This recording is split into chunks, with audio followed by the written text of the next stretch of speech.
Bismillah, salam alaikum. Aujourd'hui, c'est la dernière vidéo. Elle porte sur les collections. Donc, ce sera un résumé pour les étudiants qui étaient absents plutôt, qui étaient absents dans les deux derniers cours, et surtout pour le dernier cours. Et c'est une révision pour les autres. Donc, Bismillah. Donc, la collection, le pourquoi. Donc, pour les gens qui étaient déjà présents, donc on l'a déjà vu, expliqué. C'est pourquoi? Parce que en fin de compte, les collections, c'est quoi? Elles consistent sur des structures de données, telles que les piles, les fils, les listes chaînées, doublement chaînées, ainsi de suite. Donc, ces structures de données que vous avez vues en premier semestre, dans la matière algorithmique avec Madame Benaoum, donc Java va nous présenter ou nous fournir un framework qui va nous aider pour la manipulation d'une façon très aisée et facile ces structures, sans se soucier des détails. Par exemple, si on passe à la diapo 55, vous allez constater que, je crois que 55, c'est connexion, la voici.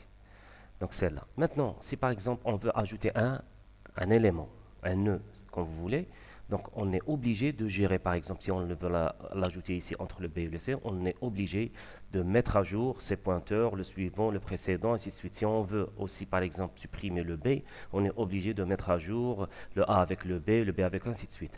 Avec un tel framework offert par Java, ces choses-là, c'est pas notre souci, c'est pas ça, parce qu'on sera obligé seulement d'utiliser des méthodes telles que add par exemple pour ajouter un élément dans une position ou bien après un élément ainsi de suite, ou bien supprimer un élément. Donc on doit seulement préciser le nom de la méthode et par exemple add tel élément. Pour les listes, par exemple, add tel élément dans telle position, supprimer tel élément, ainsi de suite. Donc on n'a pas à se soucier des détails de la gestion des nœuds, des liens, ainsi de suite. Donc c'est ça les avantages de l'utilisation d'un tel framework. Ok. Donc c'était tout ce blabla concernant le pourquoi, ainsi de suite. Donc déjà, je crois que vous le connaissez. Donc parmi les listes ou bien les collections qu'on va utiliser, c'est les listes, les ensembles et les tables associatives. Donc c'est ce qu'on va voir dans ce cours. C'est les listes, les ensembles, les tables associatives, on les appelle aussi les dictionnaires. Lorsqu'on a une clé, on a la valeur associée. Les ensembles, c'est un concept qui est emprunté aux mathématiques, c'est les sets. Et par suite, lorsqu'on dit un set, c'est-à-dire il n'accepte pas les doublons. Pour les listes, c'est le contraire, on peut mettre des doublons dedans. On va voir qu'il y a deux implémentations des listes. Dans notre cours, on va voir deux implémentations. Les array lists, c'est-à-dire les listes à base de tableaux, et les linked lists, les listes chaînées. Okay. Donc voici, ce qui nous concerne aussi, ce qui nous importe aussi, c'est quoi? C'est la structure, ou bien comment sont structurés ce framework, comment il est structuré ce framework. Les notions qu'on a déjà vues, telles que les interfaces, les classes abstraites, les classes concrètes, ainsi de suite, sont utilisées pour mettre en œuvre ce framework-là. Donc on voit par exemple ici, on a par exemple les interfaces. Les interfaces, c'est quoi? On a une interface qui s'appelle collection, une autre qui s'appelle liste, set et map. Et en dessous, on a les classes qui implémentent ces interfaces-là. Donc, un autre schéma qui est plus clair, le voici. Donc, on a la notion de set, d'ensemble, la notion de liste, hein, qui font quoi? C'est une sous-interface d'une interface qui s'appelle collection, qui est une sous-interface de l'interface itérable, ainsi de suite. OK? Et on a les maps, les dictionnaires, c'est lorsqu'on a une clé, on a la valeur associée. Okay. Donc, vous voyez que ce côté-là, les sets et les listes, ils ont des méthodes qui sont communes et qui sont, on va voir, définies ou bien spécifiées dans l'interface collection. Par contre, par exemple, si on prend sorted map ou bien hashmap, tel que hashmap, c'est une classe qui va hériter ou qui va implémenter la classe, l'interface map. OK. Voilà un schéma encore plus détaillé. On voit ici qu'on a une classe qui s'appelle linked list qu'on va voir et les array list. Ok. C'est des classes qui vont implémenter l'interface list qui à son tour hérite de l'interface collection.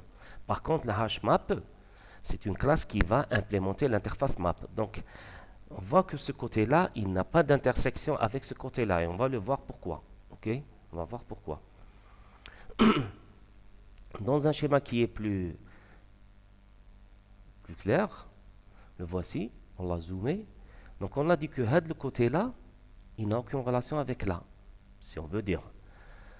Pourquoi? Parce qu'on voit que les classes telles que ArrayList, LinkedList et ainsi de suite, hein, ils vont implémenter l'interface itérable qui est tout en haut. Cette interface itérable, il est hérité par l'interface set, c'est-à-dire les ensembles, l'interface collection, l'interface liste, ainsi de suite. C'est-à-dire, sous cette interface-là, on va trouver toute structure qui peut être itérée, qu'on peut parcourir avec un élément qu'on va voir tout à l'heure, un objet qui est instancié à partir d'une interface itérator. C'est-à-dire, toutes ces classes-là, on va voir qu'ils vont avoir une méthode qui s'appelle itérator. Lorsque je vais l'appeler, elle me rend un élément de l'interface, d'une interface qui s'appelle itérator, et qui va me permettre d'itérer, de parcourir, de visiter cette structure. Ce côté-là, il n'hérite pas, ou il n'implémente pas l'interface itérable. Et par suite, il ne peut pas, une telle structure, telle que HashMap, ne peut pas avoir un objet ou une méthode qui va lui rendre un objet pour la parcourir avec cette méthode-là. On l'a vu dans le cours. Donc il est plus clair ici, c'est-à-dire voilà l'interface itérable, donc ce qui est avec cette couleur c'est des interfaces, et celle-là c'est des classes abstraites, et Hadoop c'est des méthodes. Donc ces classes-là, hein, en marron clair, ils vont avoir un objet qui va être obtenu contexte lorsqu'on va appeler la méthode itérator. Une méthode, lorsque je l'appelle, elle va me rendre, il faut se rappeler de ça, un objet de type itérator. Donc il y a une méthode qui s'appelle itérator avec i minuscule et une interface qui s'appelle itérator. Un objet de l'interface itérator qui va être utilisé pour parcourir par exemple les ArrayList et le linked list. Okay? C'est ça le plus important parce qu'on a besoin, on va voir des méthodes qui existent, qu'on doit utiliser. On va voir qu'on a besoin de connaître la façon avec laquelle on va parcourir ces structures-là. Donc, une note très importante, voilà comment on va créer un objet par exemple, d'une liste qui est à base de tableau. La syntaxe est comme suit. J'ai le nom de la classe qui est ArrayList.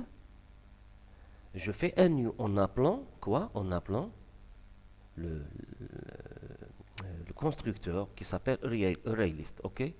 La même chose avec linked list. Voilà. J'ai une liste ici que je vais créer, que j'appelle liste avec N minuscule. C'est quoi? Son type, c'est l'interface liste. Vous voyez ici que j'ai pas mis linked list. J'aurais pu faire ça, comme c'est le cas ici. Par exemple, ici, qu'est-ce que j'ai fait? J'ai dit que L, c'est un objet de la classe ArrayList. Dans les éléments, lorsque je fais les brackets ici, c'est quoi? Les tags pour définir les éléments de cette liste qui est à base de tableau. Et je fais un new. J'ai oublié de mettre un string. Je dois ajouter un string ici. Donc, et je crée un objet L de la classe ArrayList. Mais, si on veut programmer d'une façon professionnelle, il faudrait mieux typer l'objet à l'aide de l'interface qui est implémentée par cette classe-là. Qui est implémentée par cette classe-là, oui. Donc, cette classe ArrayList, elle implémente l'interface list. On utilise l'interface list. Et par suite, ça serait plus judicieux de faire ça. OK? C'est pour ça, vous voyez ici que lorsque j'ai créé un objet de ArrayList qui contient des entiers, est-ce que j'ai créé aussi un objet de linked list, mais cette fois il est disjoint qui contient des entiers. Le type, je ne l'ai pas typé avec sa classe. Je l'ai typé avec l'interface qui est implémentée par sa classe. Cette façon de faire, on l'appelle Program to an Interface, not an Implementation. Donc, des collections, qu'est-ce qu'on fait? Chaque fois lorsqu'on programme, on type l'objet à l'interface que la classe implémente et non pas à sa classe. Ça on l'a vu déjà pour permettre le polymorphisme et ça sera plus facile de l'implémenter. Ok? Donc il faut se rappeler que toute collection, qu'elle soit un set ou une liste, elle fait quoi? Elle implémente l'interface commune qui est collection. L'interface commune, donc je répète, l'interface commune, c'est quoi? On commence par itérable, qui est une interface. Puis on a un sous-interface qui est collection. En dessous vient liste. L'interface liste, il est implémenté par ArrayList et LinkedList. OK? Donc on a l'interface itérable, l'interface collection plus important, puis vient liste. Donc liste, il est implémenté par ArrayList et LinkedList. Par contre, les sets, ils n'implémentent pas liste. Pourquoi? Parce qu'on a dit que les sets, les ensembles, ne permettent pas les doublons. Par contre, les listes permettent les doublons. OK? Très bien. Donc maintenant, on va essayer de voir la différence entre les ArrayList et LinkedList. Je l'avais expliqué dans les cours que la différence, c'est quoi? Les ArrayList, l'adjonction dans un tableau, et plutôt les consultations dans un tableau, vous savez que c'est facile. Il faut seulement d'indiquer quelle case, l'index, et directement vous allez y accéder, tout simplement. Parce que si je veux chercher un élément, il suffit de donner l'index, je vais l'accélératoire. Donc, et j'accède directement à l'élément. Par contre, pour une liste chaînée, si je veux accéder au troisième élément, je dois commencer dès le début et les parcourir tous les éléments qui le précèdent jusqu'à arriver à l'élément concerné. Donc, il est préféré d'utiliser les ArrayList lorsque j'ai des consultations, beaucoup de consultations, et non pas les linked lists. Par contre, la mise à jour ou bien l'adjonction, l'ajout dans un tableau, elle est très difficile. Si je veux ajouter un élément à la 4e position, je dois créer un nouveau tableau, copier tous les 3 premiers éléments, puis ajouter l'élément que je veux ajouter, et puis recopier tous les autres éléments. Donc c'est une opération très lourde. Par contre, dans les linked lists, il suffit de se positionner à la 3e position. Et qu'est-ce que je fais? Et je mets à jour les liens. Donc les linked lists sont préférés et recommandés lorsqu'il s'agit des modifications et des adjonctions, suppression aussi. Les listes ne le sont pas. OK? Donc pour les collections, on a des méthodes qu'on va utiliser et qui sont communes par toute la descendance. Lorsque je dis la descendance, c'est-à-dire l'interface set et l'interface liste. Quelles sont ces méthodes-là? On a des méthodes telles que pour tester, méthode de consultation telle que isEmpty pour tester toute collection, qu'elle soit un linked list, une array list ou un set, s'il est vide ou pas. La taille, s'il contient un tel élément, je lui envoie cet élément pour qu'il me rende une valeur booléenne. S'il existe, il va me rendre oui, true, sinon false. Il contient 11, je lui transmets une collection, tout un ensemble. Okay? Pour l'ajout, il y a une méthode add. Donc, lorsque je veux ajouter dans une liste ou bien qu'elle soit un linked list ou bien array list, je peux utiliser add et donner l'élément. Il va l'ajouter à la fin. Ou bien add all, une collection. Une suppression, il y a remove, remove all, ainsi de suite. Donc, c'est des méthodes qui sont spécifiées, c'est-à-dire ne sont pas alimentées dans l'interface collection. Et par suite, toutes les classes qui vont l'implémenter, telles que linked list, array list et les sets, ils vont implémenter ces méthodes-là. Ils peuvent être utilisés. OK? Très bien. Maintenant, on passe aux listes, qui sont un cas particulier. Pourquoi? Parce qu'ils sont ordonnés. Ce n'est pas le cas pour les ensembles. Et par suite, ils ont des méthodes en plus. Parmi les méthodes, puisqu'il s'agit de listes, il y a des rangs dedans. Ce n'est pas le cas comme les ensembles. Les ensembles, on n'a pas la notion de donc, et par suite, qu'est-ce qu'on a? Qu'est-ce que je vais faire? Je peux ajouter à une position, dans une certaine position. C'est pour ça qu'on trouve dans l'interface liste des méthodes en plus. Tu as add. J'ai la méthode add élément qui existe dans collection que je viens de vous montrer. La voici. J'ai cette méthode-là qui existe dans aussi liste, mais ils m'ont offert, cette interface va m'offrir une autre méthode qui est add list pour une position bien précise. Parce qu'on a la notion de liste. Donc on a la notion de l'ordre, la notion de premier, deuxième, troisième, ainsi de suite. OK? La même chose, j'ai set pour faire un changement, pour modification. Je lui donne un objet et je retrouve son index. Donc vous allez trouver beaucoup de méthodes dans l'interface list qui s'appuient sur l'index, l'indexation, parce qu'on a la notion de le premier, deuxième, ainsi de suite, que ce soit un array list ou bien un linked list. OK?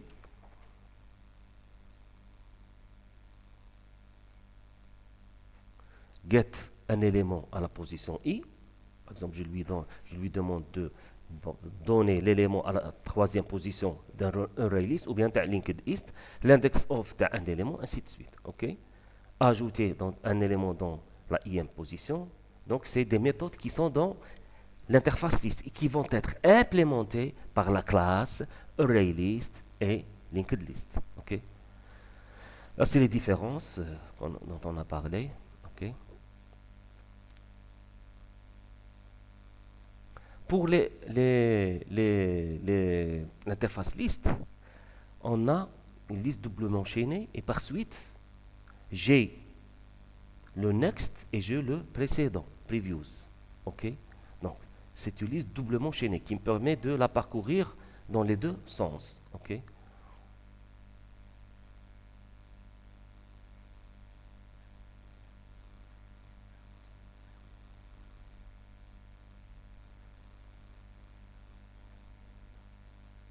Ce qui nous intéresse aussi, c'est le parcours des listes. Il y a plusieurs méthodes pour parcourir les listes.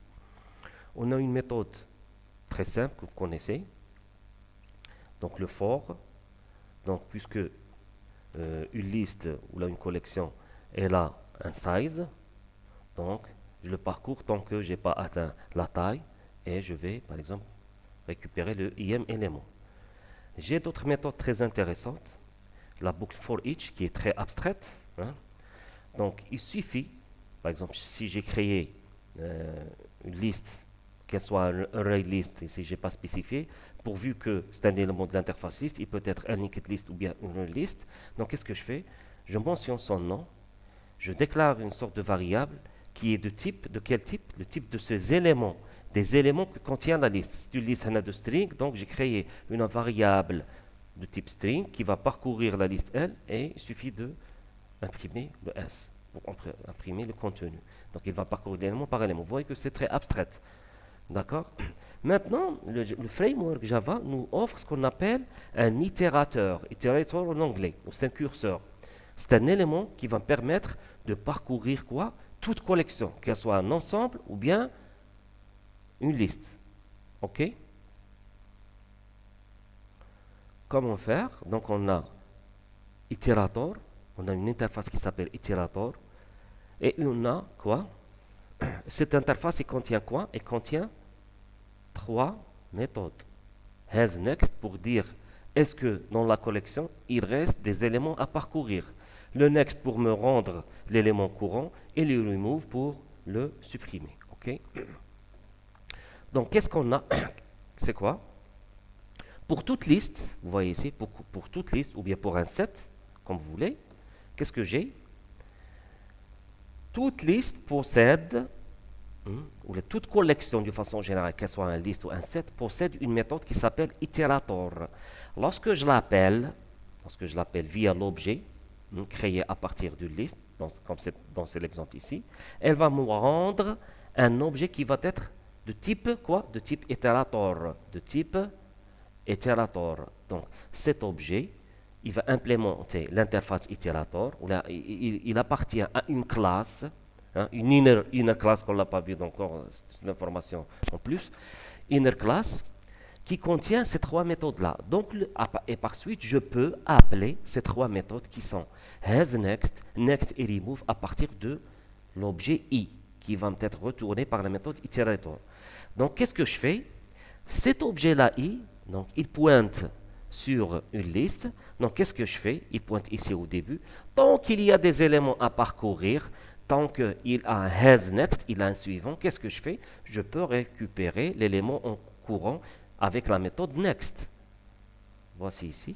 Donc, tant qu'il y a des éléments à parcourir, i.next me rend l'élément. Hein, il parcourt des éléments du type string. Il me renvoie l'élément du type string. Je le mets dans S, puis j'affiche le S. C'est ça ce qu'on appelle le itérator. Donc la boucle for each, elle était abstraite. Pourquoi? Parce qu'elle est écrite à base d'un itérateur, qu'on a vu tout à l'heure. Ok. Donc, c'est une information très importante. La boucle itérable. Donc, la boucle for each ou bien la notion de itérateur peut être utilisée par n'importe quel objet qui implémente l'interface itérable. Ok, parce qu'il possède ces méthodes-là. Et par suite, elle dit, je ne peux pas l'utiliser sur les maps, comme on a vu tout à l'heure. Pourquoi? Les maps, je ne peux pas utiliser un itérateur. Il faut se rappeler de ça. Tout simplement parce que les maps n'implémentent pas l'interface. Parce que itérable, ils ont une méthode, ils ne possèdent pas une méthode itérator qui rend un élément de l'interface itérator. Parce que tout ce qui est itérable possède une méthode itérator. Puisque le côté, les structures ici ne possèdent pas une méthode itérator, et par suite, ils ne peuvent pas avoir une méthode qui retourne un objet d'une interface qui s'appelle itérator. Non pas itérable, mais itérator. Il faut se rappeler de ça. Toutes ces structures qui sont là possèdent une méthode itérator, qui se trouve dans itérable, qui est implémentée par les classes Hedo. Donc cette méthode itérator me rend un objet de type itérator. Et par suite, il a les trois méthodes. Puisque Hedo, ces structures-là, ne possèdent pas la méthode itérator, donc ne peuvent pas avoir un objet de type itérator et ne peuvent pas l'utiliser pour parcourir ces structures-là. Ok. Donc on va passer à des exemples qu'on a vu dans le TP pour que les choses soient plus claires. Donc on a des exemples. Je préfère ça, on va les voir rapidement. Donc voici. Donc les itérateurs. Donc les itérateurs. Donc on a ici le collecteur. Maintenant on va voir des itérateurs. Les itérateurs, non pas les itérateurs. Donc on a les collections, on a les listes, on a les sets. Donc c'est des collections. Et par suite, ils peuvent utiliser les itérateurs pour les parcourir. Ok. Donc les structures, que ce soit un list, un linked list, un hash set ou les tree set, ils peuvent avoir pour utiliser les itérateurs. Ok. Donc on suppose qu'on a une liste, la voici, une liste qui s'appelle liste. Je n'ai pas utilisé la méthode professionnelle, j'aurais pas dû mettre une liste, j'aurais dû seulement l'interface mettre liste. Donc j'ai ajouté, vous voyez que j'ai ajouté 15, 12, 29 et 99 dans cette liste qui est à base de array list. Et par suite, je vais utiliser pour la parcourir un itérateur. Donc qu'est-ce que je fais? Je crée un objet qui s'appelle here, le type de A. C'est quoi? Le type de A, c'est itérateur, donc il va implémenter. Donc c'est un objet d'une classe qui va implémenter itérator. J'appelle, puisque j'ai une méthode liste que je viens de créer, donc puisque c'est un objet de la classe list, c'est un list, donc il possède une méthode itérator qui va me retourner un objet du type itérator que je vais stocker ici. Et par suite, puisque c'est un objet de type itérator, donc il possède les trois méthodes has, next, next et remove. Donc je peux utiliser le has, next ou le next si je fais system.out.println, il était là. Vous voyez que le curseur était là. Si je fais .next, here.next, qu'est-ce qu'il va faire? Il va me rendre le 15 et se déplacer ici au début du deuxième élément. Donc il va me rendre 15, ici je ne l'ai pas écrit, et il va se déplacer ici. Si je fais un autre here next, il va me rendre 22, il va se déplacer ici. Un autre here next, il va me rendre 19, il va afficher 19, et ainsi de suite. Ok? Si je suis ici, je fais un remove, il va supprimer l'élément qui le précède, il va supprimer le 22, ok, il va rester ici, ok, début de 15, ça y est, et ainsi de suite, d'accord.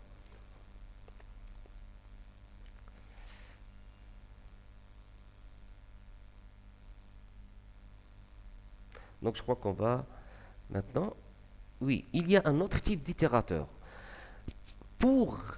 On a vu que itérateurs peuvent être utilisés pour les ensembles, les sets, les listes, qu'ils soient relist ou linked list.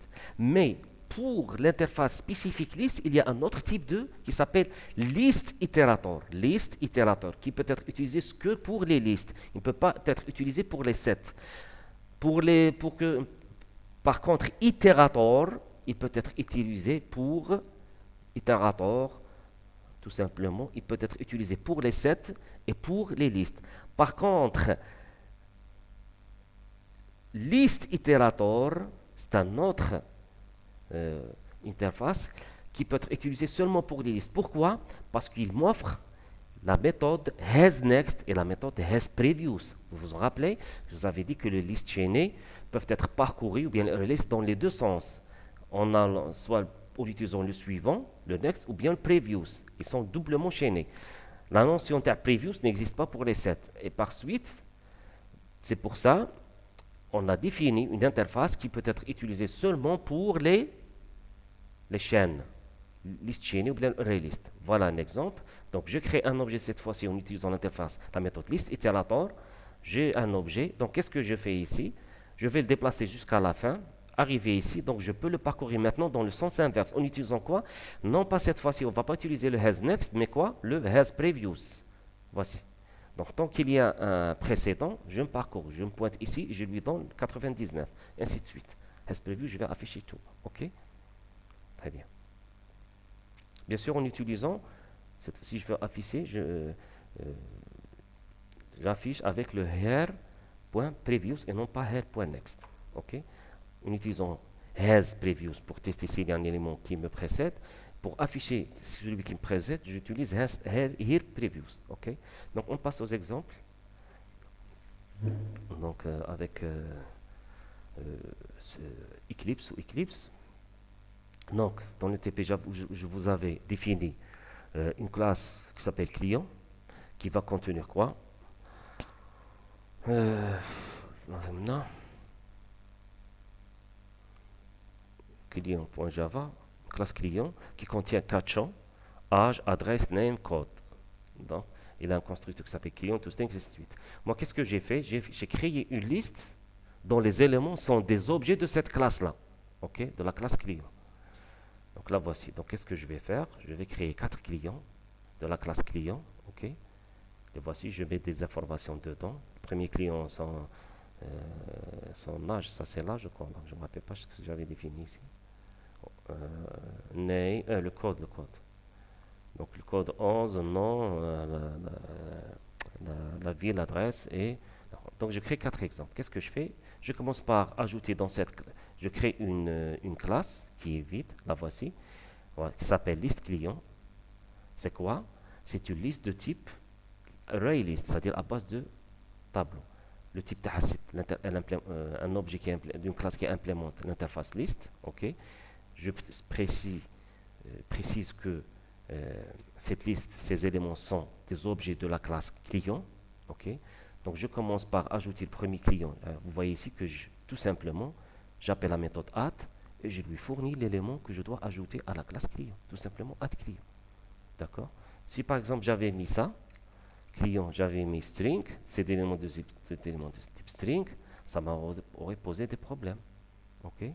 Pourquoi? Parce que là, c'est une chaîne de type string et je suis en train d'ajouter des éléments de type la classe client. Ok. Donc ça ne marche pas. Si je fais add client, ça me pose un problème. Pourquoi? The method add string in the type list string is not applicable for the element client. Donc tu dois ajouter une chaîne de caractères et non pas un client. Là, je suis en train d'ajouter à la liste dont les éléments sont des chaînes de caractères un élément qui n'est pas une chaîne de caractères. Donc il va me poser un problème. Ok. Donc j'aurais dû mettre, je corrige et je remets ça. En principe maintenant, ça ne pose pas un problème. D'accord?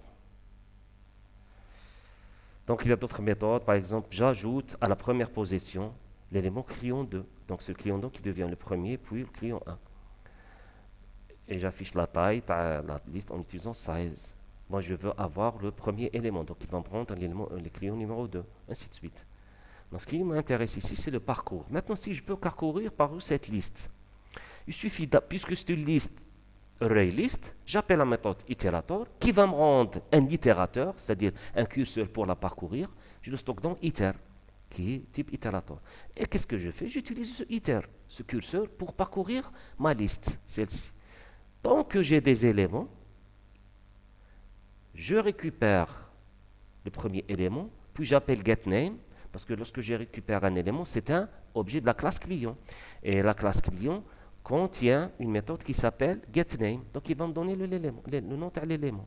Je récupère l'élément, c'est un objet de la classe client. je lui applique la méthode getName de la classe client à laquelle il appartient, il va me rendre le nom et je l'affiche. Maintenant, lorsque je fais de l'affichage, voici ici, si je vais l'exécuter, si je fais de l'affichage, voici, où est-ce que j'étais? Je fais l'affichage, le voici. Parcourir une liste avec un simple objet opéra. Mais j'ai le message. D'accord?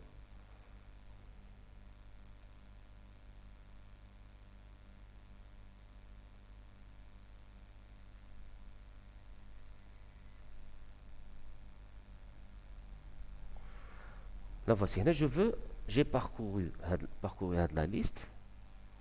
Si je veux parcourir, je vais mettre un message ici. Système out println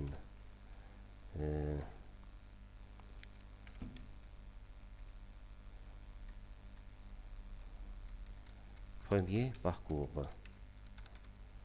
D'accord? Exécute. Premier parcours, le voici. Donc ça, ce qu'il va m'afficher, Ahmed, Mohamed, Hafsa, Zineb. Si je fais ici, itéron pour... Là, si je fais premier parcours, maintenant, itéron une deuxième fois. Là, je fais ce que j'avais écrit ici, c'était le premier parcours. Maintenant, je vais faire un deuxième parcours. Lorsque je termine le premier, je fais un deuxième parcours. Je fais ici, fin, deuxième parcours.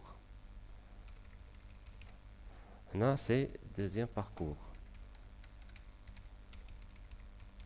Voilà ce que ça va me donner. Voici. Donc, j'ai fait premier parcours. Voilà ce qui m'a affiché, les éléments. Puis, je fais un deuxième parcours, deuxième parcours. Il ne m'a rien affiché. Pourquoi? Malgré que entre les deux messages, le voici, je fais un parcours. Parce que, lors du premier parcours, lorsque j'avais parcouru la liste, j'ai parcouru la liste du début à la fin, le pointeur reste bloqué ici. Si je veux faire un deuxième parcours, je teste hasNext, comme j'ai fait ici, dans le deuxième parcours. Voilà, deuxième parcours, hasNext. Le curseur, il est ici. Donc, je dois le repositionner dès le début. C'est pour ça, voilà, fin de deuxième parcours. Ce que je dois faire, je dois une deuxième fois appeler la méthode itérator pour qu'elle me rende un objet qui pointe au début. Tout est au début pour pouvoir la parcourir dès le début. C'est ce que j'ai fait ici. Et voilà, itérer pour la deuxième fois. Itérer pour la deuxième fois, cette fois-ci, il va m'afficher les éléments. Donc, chaque fois, lorsque je parcours une liste, le curseur reste bloqué à la fin. Pour le repositionner au début, je dois appeler la méthode itérator chaque fois. Ok. Maintenant, au cours du parcours, si je fais un remove élément, il va, par exemple, me supprimer Hafsa. J'ai préféré d'utiliser Hafsa. Après suppression, il n'y a plus Hafsa. Donc, je peux utiliser le remove. Et tel pour remove, il va m'afficher. D'accord? Là, je fais un test. Je parcours, je récupère le nom. Si le nom est égal à Hafsa, donc je fais un remove. Sinon, je fais rien. Ainsi de suite. D'accord? Là, on va voir rapidement. Liste itérator, c'est la même chose. Cette fois-ci, j'utilise pas itérator, mais liste itérator, j'utilise hasNext. J'aurais pu, lorsque je le parcours, je vais me positionner à la fin. Cette fois-ci, lorsque je me positionne à la fin, je vais faire rebrousser chemin jusqu'au début. C'est-à-dire, je vais me positionner ici, puis je vais me repositionner ici en utilisant le hasPrevious. hasPrevious, je récupère l'élément courant avec previous et je l'affiche. Le voici. Donc, avant sur les dernières, donc à l'avant-dernière, je l'ai parcouru, on avait enlevé Hafsa, donc il nous reste 3 éléments. Donc, en utilisant le hasNext, j'ai pu arriver à la fin. Puis j'ai utilisé le hasPrevious, vous voyez qu'il va les afficher dans le sens inverse. En utilisant cette fois-ci hasPrevious parce que on a cette possibilité avec les listes itérateurs. C'est des itérateurs spécifiques aux listes. D'accord? Maintenant, si on prend un exemple les 7, il est très simple. On avait dit que les 7, ils ont une particularité, ils ne permettent pas les doublons. Il faut se rappeler très bien de ça. Donc, je vais créer par exemple un H7. il existe la classe H7. 7, c'est une interface. Je crée un élément de la classe H7. Comment ajouter des éléments dans un set? C'est seulement donner le nom. Voici. Je peux le parcourir en utilisant itérator. Je ne peux pas utiliser list itérator parce que il n'y a pas de previews ici. Il y a seulement les has, next. List itérator, c'est seulement pour les listes. Donc, vous vous en rappelez de ça. J'avais dit que voilà ce que j'avais dit. Les listes, ils ont liste itérator. Les sets n'ont pas de liste itérator. Mais tout ça, ils implémentent, ils ont une méthode qui me rend un itérator, qui a seulement le has next, le next et remove. Par contre, liste itérator, c'est un itérateur spécifique aux listes. C'est-à-dire les listes, ils possèdent liste itérator, c'est un itérateur de type liste, spécifique aux listes, et ils ont aussi l'itérateur. Les sets, ils ont seulement le itérateur. OK? Et par suite, je peux le parcourir. J'ai un set, H7, donc j'appelle la méthode, donc set type THH7, j'appelle la méthode itérator, elle me rend un itérator, je le teste avec hasnet et je l'affiche, tout simplement. OK? Si on l'exécute, voici. Il m'affiche le contenu. Pour les maps, c'est un peu différent. Donc, si on revient à notre cours, pour les maps, les voici. Les maps, c'est quoi? On a la notion de clé-valeur. Clé-valeur. D'accord? Lorsque j'ai une clé, j'ai une valeur. C'est ça la notion de commencer. Dans les maps, lorsque on va voir comment on va déclarer les maps, par exemple ici, on a les hash maps. Voici comment on va déclarer un élément de type hash map. Je vais spécifier qu'il y a une clé de type chaîne de caractères et on a des éléments, ici, on a des éléments de type client qu'on avait déclaré. Mais ces clients, pour les accéder, je mets une clé. La clé, c'est quoi? C'est leur nom. On va utiliser, c'est leur nom. Donc, on revient à notre cas. Pour ajouter des éléments dans une hash map, je n'utilise pas le add, hein, j'utilise le put, parce qu'on avait dit qu'ils ne sont pas de la même famille. Il y a deux ensembles qui sont complètement disjoints. Vous vous en rappelez de ça? Voilà le schéma. Voici. Donc, on a les maps. Donc, pour les collections, on avait la méthode add. Pour les maps, on a la méthode put. Donc, je lui donne l'élément. Je spécifie quelle clé et l'élément. Donc, si je fais un put, voici, je vais ajouter un élément dont la clé est king, la valeur est 100, par exemple. OK? Donc, il y a toute une méthode de hashage et tout. Je l'avais expliqué le cours, on n'a pas assez de temps pour la expliquer. Donc, voilà ce qui est des hash maps. Donc, on a une clé et on a une valeur. Par exemple, dans notre cas, on a des éléments que je veux ajouter. Par exemple, le premier élément, c'est quoi sa clé? C'est son nom. Donc, je vais avoir une table comme ça, dont la clé c'est Mohamed, où la valeur c'est quoi? C'est toute l'information. Si je donne la clé Mohamed, il va me ramener qu'il a un code 11, Mohamed SBA 45. Donc, je donne Mohamed, il va. Et ici, la clé c'est Mohamed et la valeur c'est tout l'élément. Si je donne la clé Ahmed, donc la clé c'est Ahmed, ou la valeur c'est tout l'élément. Donc on a clé, valeur. OK? Si on revient à notre exemple, la voici. Maintenant, je veux par exemple récupérer la valeur d'un certain élément, simplement j'appelle la hashmap TI, puis la méthode get, je lui donne la clé. Si je lui donne Mohamed, elle va me ramener, je lui donne Mohamed, elle me donne la valeur qui correspond à Mohamed. Puisque moi j'avais stocké, je l'avais dit que lorsque je te donne comme clé Mohamed, tu mets comme valeur le client 1. Donc si je lui demande de donner get, retourne-moi les valeurs dans la clé et Mohamed. Donc Mohamed, la clé, la voici. Lorsque j'avais stocké put, j'avais stocké quoi ici? Get name, t'as client 1. Client 1 sans get name, il va me donner Mohamed. Donc la clé ici, c'est Mohamed. La clé Mohamed lui correspond quoi? Lui correspond la valeur de client 1. Client 2 lui correspond le nom de client 2. Client 3, c'est le nom de client 3, ainsi de suite. Donc c'est comme ça ce que contient ma hash map. Le nom, la valeur, non valeur.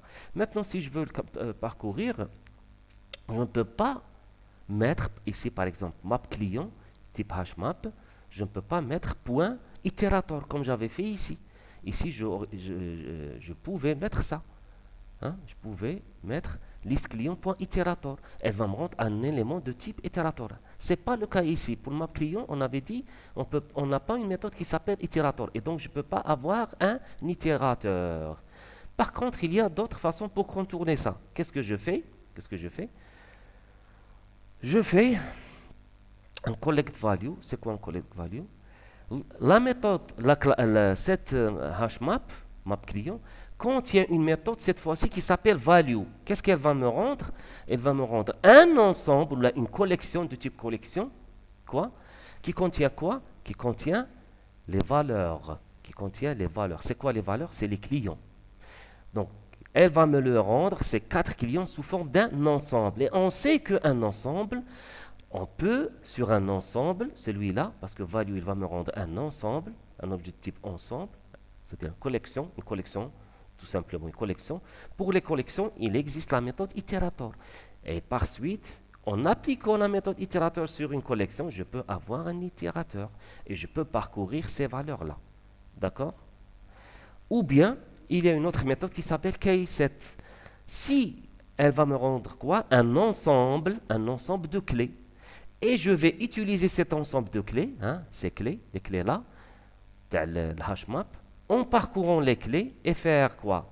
Je parcours l'ensemble des clés et chaque fois lorsque je lui donne une clé, qu'est-ce que je fais? Je fais un get. Voilà. Une clé, j'appelle un itérateur sur l'ensemble des clés, il me donne un itérateur, je vais parcourir l'ensemble des clés et lorsque je fais un get et je lui donne la clé, il va me retourner la valeur. Donc j'ai pu, malgré que les HMAP ne peuvent pas utiliser la méthode itérator, mais il y a d'autres méthodes, par exemple keyset, que lorsque j'applique sur les HMAP, ils vont me rendre l'ensemble des clés. Et je peux parcourir ces clés qui sont sous forme d'un ensemble en appelant la méthode itérator sur l'ensemble des clés, l'ensemble qui ont une structure de set, un ensemble sur lequel je peux appliquer itérator. Et en les parcourant, et chaque fois je donne la clé get, et je donne la clé, il va me rendre la valeur. Donc j'ai pu utiliser l'itérateur sur un sous-ensemble de HMAP pour parcourir la map.